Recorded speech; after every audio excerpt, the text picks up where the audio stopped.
Jika kita jadi orang itu tidak terlalu sepaneng dengan pikiran kita bahwa maksiat itu pasti mendatangkan azab. Kok kamu katakan pasti, itu buktinya apa? Maksiat itu salah, kalau salah harus istighfar. Maksiat itu salah, tapi Allah bisa saja mentobati yang maksiat kemudian jadi orang baik, karena Allah tetap bersifat yaghfiru liman yasha wa yu'adzibu may yasha. Kok kamu katakan pasti-pasti, itu sanadnya dari mana?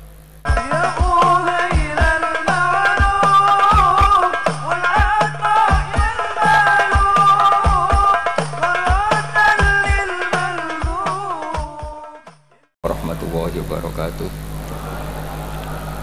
Bismillahirrahmanirrahim. Tabarakalladzi nazzala al-furqana ala 'abdihi liyakuna lil 'alamin nadhira. Allahumma shalli wa sallim ala sayyidina maulana Muhammadin wa ala alihi wa sahbihi ajmain. Nama ba'du. Yang sangat saya hormati semua pengurus wilayah Nahdlatul Ulama Jawa Tengah, wabil khusus Ki Haji Ubaidillah Sodaqoh, teman saya juga guru saya, putra guru saya Ki Haji Abdul Ghafur Maimun. Saya mau cerita sedikit tentang sanad. Jadi buyut saya kandung itu namanya itu Hafsah. Jadi buyut saya kandung itu namanya Hafsah. Itu lahir di Damaran. Damaran itu belakang imaman Masjid Kudus, hanya sekitar 30 meter dari imaman Masjid Kudus. Itu punya bapak namanya Maksum, punya bapak namanya Soleh. Soleh itu bin Kiai Haji Asnawi Sepuh. Nah, yang Mbah Soleh saya itu, saya generasi ke-7 dari Mbah Soleh itu. Jadi pas ke-7. Kalau ke-8 itu sudah kata orang-orang kaya gitu. Kenapa kamu miskin? Generasi ke-8 katanya. Jadi Mbah Soleh Darat itu orang Jepara, orang Mayong tuh. Itu dulu ngajinya diantaranya di buyut saya, di Mbah Soleh bin Raden Asnawi Sepuh. Raden Asnawi Sepuh itu cucu dari Mbah Mutamakin. Itu kesanatan saya. Jadi saya punya naskah banyak. Tadi Gus Nurul tak kasih tahu. Ini diantara contoh naskah Mbah Soleh Darat. Saya punya banyak, mulai Hikam sampai Jawahirut Tauhid, terus beberapa tulisan-tulisan beliau itu masih di lemari buyut saya di Pondok Damaran. Terus buyut-buyut saya itu juga yang diantaranya ada yang nikah di keluarga Gedungan, dan itu sebagian melahirkan Pak Said Akil. Jadi buyut-buyut Pak Said itu adiknya buyut saya. Tapi kalau saya dengan beliau itu sepuh beliau. Jadi kalau saya manggil Pak Said itu kira-kira kalau nggak paman ya mbah. Kenapa saya cerita ini? Karena diantara ikatan sanad itu dzurriyatam ba'duha min ba'd. Ada keterikatan cara berpikir berdasar sanad. Tadi seperti yang dikatakan moderator, laulal isnadu laqala man sa'a ma sa'a. Andai kan tidak ada sanad, maka orang akan berpikir agama sesuai maunya. Dan itu bahaya sekali, karena agama ini riwayat, seperti tadi yang dikatakan inna hadzal ilma dinun fanzuru amman ta'khuduna dinakum. Saya punya sekian contoh cara berpikir sanad dan cara berpikir rasional. Di akhir Ihya itu ada cerita tentang rojak, dan ini pasti di luar dugaan sampai, karena sanad itu cara berpikir itu ya ikut saja. Yaitu ada 2 orang ahli neraka dipanggil Allah dalam keadaan di borgol, ditanya sama Allah, enak di neraka? Jawabannya pemuda itu ya, wah Gusti ya, di neraka kok enak? Ya jelas gak enak. Ya sudah, kamu kembali lagi ke neraka. Dugaan kita kan pasti anak ini gak mau. Ternyata enggak, dia lari sekenceng-kencengnya menuju neraka, semangatnya Masya Allah. Makanya ini sekaligus ijazah, kalau disuruh masuk neraka yang apa? Semangat. Oh itu Tuhan akhirnya tanya, loh kamu tak suruh ke neraka kok semangat? Gusti, saya ini sudah kapok. Ketika di dunia kalau jenengan nyuruh sholat saya lelet, jenengan menyuruh kebaikan saya lelet. Sebagai bentuk kapok saya, jenengan menyuruh saya ke neraka, saya semangat supaya saya nurut. Barokahnya semangat menuju neraka, ya sudah di surga saja. Ya, makanya ini nanti kalau kamu disuruh masuk neraka yang apa? Semangat.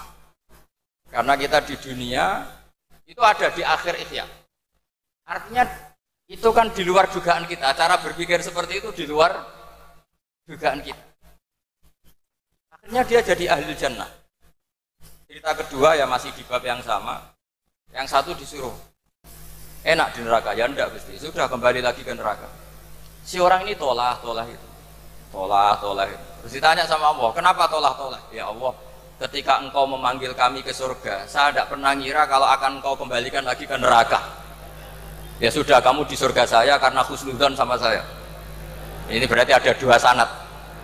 Lucunya sama-sama benar. Yang semangat ya benar, yang lelet juga benar. Maka kamu punya dua pilihan. Nanti kalau disuruh masuk neraka, bisa semangat, bisa apa? Lelet. Dan semuanya nanti di surga. Artinya begini, sanad itu apa ya? Enggak yang kita duga. Makanya saya mohon siapapun yang mencintai agama ini harus banyak baca.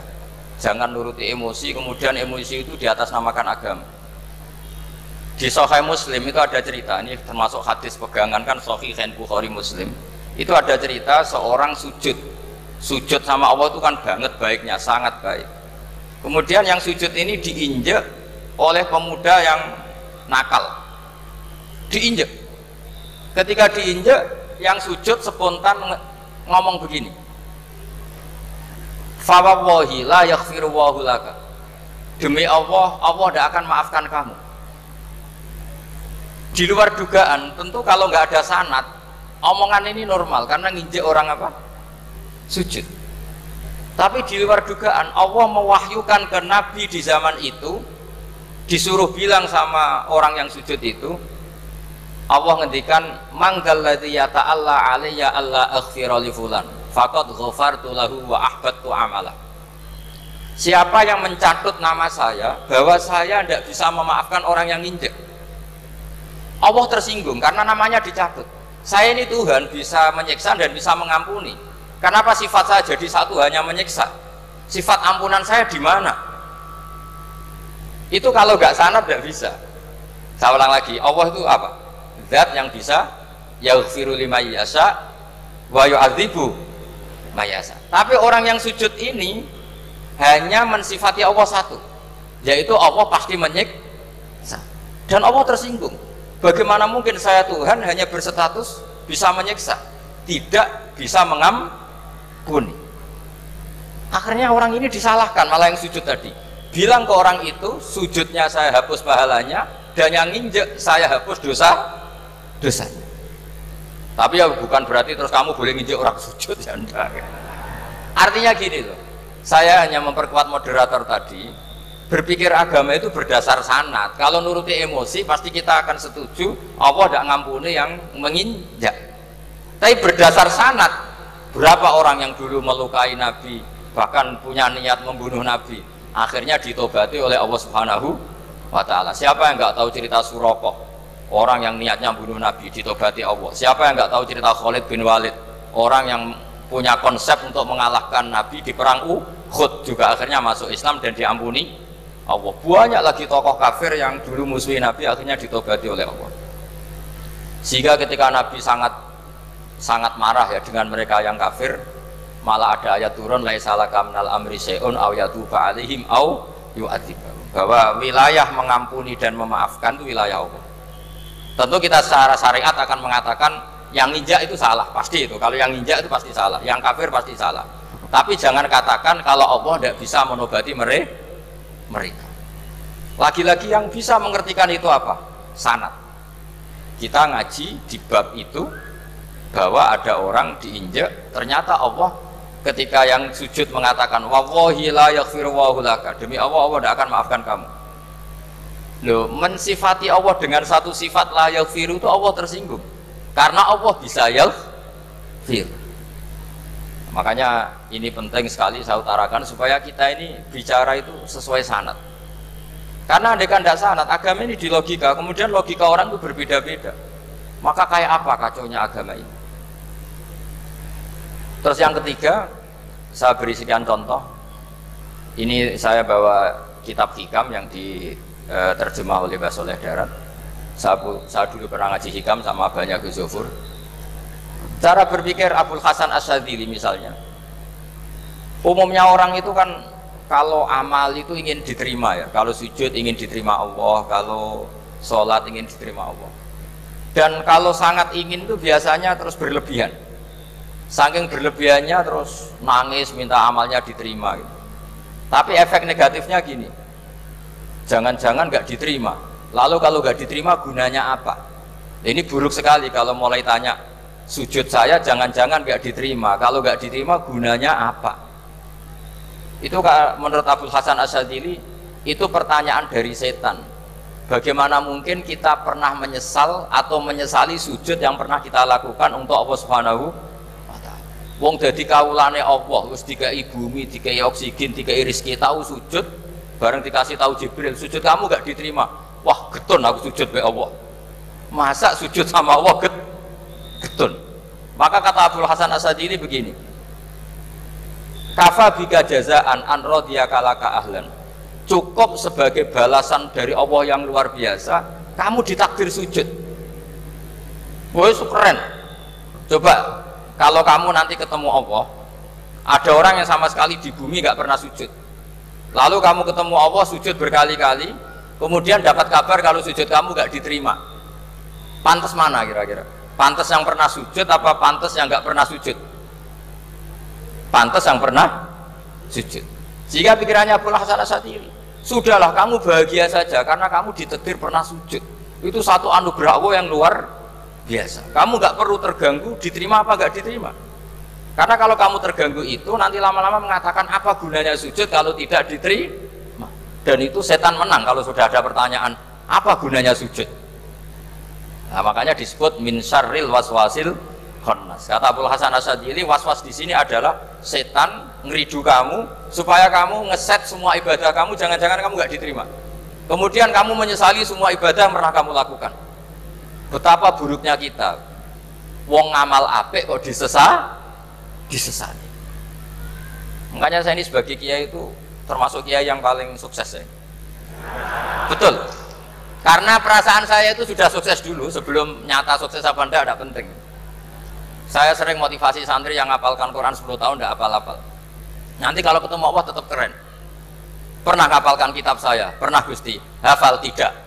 Tapi kan keren pernah menghafalkan. Daripada sampai ditanya, pernah ngapalkan Quran? Tidak. Kok hafal lagu dangdut? Nah, itu posing sampai jawabnya. Tapi kalau santri saya pernah ngapalkan? Pernah Gusti. Di mana di Guswa? Hafal enggak? Beda saja enggak. Tapi saya mencintai kitab engkau dan bukti cinta saya tak hafalkan. Cuma nasib tidak memihak saya Gusti, kan masih lumayan itu. Daripada ditanya, pernah ngapalkan Quran? Tidak Gusti. Jebule apal lagu dangdut, yang ibu-ibu apal harga cabai, naik turunnya harga berambang. Ini harga sembako hafal, tapi kalau Quran tidak hafal. Nah, pikiran-pikiran kayak Abul Hasan Asyadzili itu harus kita kembangkan. Makanya saya suka sekali ketika Mbah Mun yang sekarang diteruskan Gus Wafi meresmikan Thariqah Syadziliyah. Ya cerminannya kitab Hikam itu yang diterjemah Mbah Soleh Darat. Karena Hikam adalah murid Abul Abbas Al-Mursi. Beliau adalah murid Abul Hasan Asyadzili. Jadi gampangannya kalau sampai ingin tahu cara berpikir Abul Hasan Asyadzili itu ngaji Hikam. Karena Hikam itu cucu muridnya Abul Hasan Asyadzili. Dan itu cara berpikir gampang sekali. Misalnya hubungan dengan Allah. Ilahi kullama akhrosani lu'mi antokoni karomuka. Ya Allah, ketika saya terbungkam oleh kesalahan-kesalahan saya, sampai saya ini merasa tidak pantas minta, tidak pantas memohon sama engkau karena dosa saya banyak. Tapi kata beliau, antokoni karomuka. Tapi saya berani melafadzkan doa itu berdasar rahmat kamu tidak terbatas. Dan itu indah sekali kata-katanya. Ilahi kullama akhrosani lu'mi antokoni karomuka. Jadi kulama akhrosa sekirane bungkam disosoni iso apa lumi sifat elek iso antoko mongko dadi iso ngucap niki iso apa sifat lomane dan itu dipraktekkan semua ulama. Ya nafsula taknati min zallatin azumatin al kaba'ira fil kufrani kalamami. Jadi yang seperti yang dikatakan tadi, Gus Ubaidillah tadi ya sudah, kadang ada Baron saya, ada Busiri, saya tidak tahu karena bacanya innal kaba'ira fil ghufrani kalamami la'alla rahmata rabbihina yaksimuha ta'ti ala hasabil isyani fil kisami. Itu ada orang terlalu fanatik kebaikan datang ke Abdul Hasan Asy'adzali gerutu karena dunia ini sudah kacau balau, banyak maksiat, banyak macam-macam. Apa jawabnya Abdul Hasan Asy'adzali? Man ahabba alla yusawahu fi ardi faqad ahabba alla tadhara maghfiratu. Jadi malah dibalik. Kalau kamu ingin dunia ini steril, nggak ada apa-apa, berarti kamu tidak suka akan kelihatan maghfirahnya Allah. Jadi sanad-sanad seperti ini harus kita jaga. Meskipun tidak kita manfaatkan untuk kepentingan hadun nafsi, tapi kita harus kita jaga. Jika kita jadi orang itu tidak terlalu sepaneng dengan pikiran kita bahwa maksiat itu pasti mendatangkan azab. Kok kamu katakan pasti, itu buktinya apa? Maksiat itu salah, kalau salah harus istighfar. Maksiat itu salah, tapi Allah bisa saja mentobati yang maksiat kemudian jadi orang baik, karena Allah tetap bersifat yaghfiru liman yasha wa yu'adzibu may yasha. Kok kamu katakan pasti-pasti, itu sanadnya dari mana? Jadi ini pentingnya sanad ya. Jadi kita harus terus menjaga sanad ini supaya cara berpikir agama sesuai garis yang pernah ditulis oleh para ulama yang semua itu musalsal ila Rasulillah Shallallahu Alaihi Wasallam. Terus ini mumpung ini di depan Gus Zofur juga ini pernah tak baca di depan putra-putra beliau, di depan anak-anak. Ini nanti saya hadiahkan ke PWNU Jawa Tengah. Saya nulis kitab ini sebagai bentuk saya bahwa apa yang dilakukan Syekhina Kiai Haji Maimun Zubair semuanya itu berdasar khazanah-khazanah yang ada dalam kitab-kitab Al-Kutubil Mu'tamadah. Di antaranya ini kitab Khilyatul Aulia. Kitab Khilyatul Aulia itu kitab kesayangan Imam Ghazali. Sampai kalau baca Ihya juz 4 itu beliau memberi saran ke kita wa alaika bimudawamati mutolaati kitabi Khilyatil Aulia wa tabaqatil asfiya. Karena Imam Ghazali fi manaqibil akhyar itu nginduk kitab Khilyatul Aulia karangannya Abu Nu'aim Al-Asfihani. Kalau di tasawuf beliau nginduk kitab namanya Qutil Qulub karangannya Abu Thalib Al-Makki. Kalau di fikih tentu beliau nginduk gurunya sendiri Imamul Haromen, yaitu Nihayatul Matlab fi Dirayatil Madhab. Ini saya beri contoh kenapa Mbah Mun, Kiai Ubaidillah, semua tokoh-tokoh NU cara perilaku itu santai, rileks tapi terarah. Ini saya beri contoh, ini riwayat dari Sufyan bin Uyainah termasuk gurunya Imam Syafi'i. Ini halaman Amit sekali dulu Pak. Ini kasih yang pengurusan masa topik. Halaman 24. Ya ini di halaman 24 saya terangkan An Sufyan bin Uyainah kana Isa wa Yahya alaihi wassalam ya'tiyanil qaryata fayas'alu Isa an syirari ahliha wa yas'alu Yahya an khiyari ahliha. Faqala lahu Yahya lima tanzilu ala syirarin nas qala innama ana tabibun udawil mardo. Ini di juz 7 halaman 323. Jadi mulai dulu ulama itu ada yang fokus ngelola orang-orang soleh, tapi ada juga yang mendokteri orang-orang yang macam-macam. Nabi Isa itu kalau di satu daerah tanya, di sini yang orang nakal-nakal di mana? Oh di situ. Terus beliau ke situ. Ditanya Nabi Yahya, kenapa ke situ? Saya ini nabi, nabi itu biman zilatit tobib. Saya ini ibarat dokter. Tentu dokter itu yang menyembuhkan orang-orang yang sakit. Sehingga kiai-kiai kita tuh ya kancanan orang soleh ya mau, bina orang fasik ya mau. Lah yang nggak boleh itu yang potensi katut fasik, itu nggak boleh. Jadi apa ya supaya kita itu melihat sesuatu itu tidak seudon kiai kok berteman orang fasik. Saya berkali-kali bilang berteman orang fasik itu haram. Tapi kalau dibalik pertanyaannya, membina orang fasik hukumnya gimana? Baik, bisa membina kalau berteman, ya sudah dibolak-balik gitu. Tapi kalau dibalik, berteman orang fasik menjadi fasik, ya jangan berteman kalau buatnya masih seperti itu. Ya terus saya teruskan ya. Sayyidina Umar itu terkenal orang yang sangat keras. Sayyidina Abu Bakar terkenal orang yang layyinal janib, orang yang sangat santun, sangat sopan. Tapi anehnya ketika Abu Bakar mau wafat, itu khilafah atau khalifah itu diwasiatkan supaya yang mimpin itu Umar, padahal orangnya sangat keras. Tapi yang jarang diketahui publik adalah ngiranya Umar keras itu wataknya. Ternyata enggak. Di sini diterangkan Umar wataknya itu sebetulnya bisa memilih keras atau halus. Ini saya baca ya di halaman 25. Beliau ditanya oleh Abdurrahman bin Auf. Terus beliau menjawab, ya Abdurrahman, wallahi laqad lintu linnasi hatta khasyitu wa fil lain. Tsumma staddattu alaihim hatta khasyitu wa fi siddah. Fa ainal makhraj. Terus di sini saya terjemah, saya saat lunak juga takut sebab lunak bisa dianggap pembiaran, tapi saya juga takut Allah saat keras sebab keras jangan-jangan termasuk tanfir, orang lari dari kebenaran.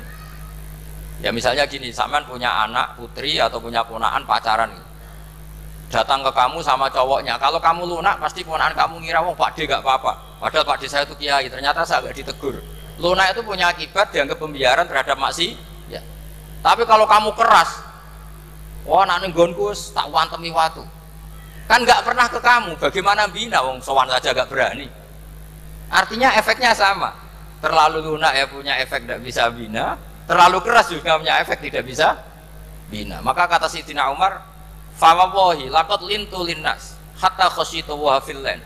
Artinya saat bersikap lunak saya takut Allah karena lunak bisa dianggap pembiaran terhadap maksiat. Tsumma staddattu alaihim hatta khasyitu wa fi siddah. Ketika keras saya juga takut karena kalau terlalu keras bisa tanfir, bisa orang lari dari kiai, dari orang soleh. Makanya dalam guyonan-guyonan ulama itu ada preman jagongan di orang-orang fasik.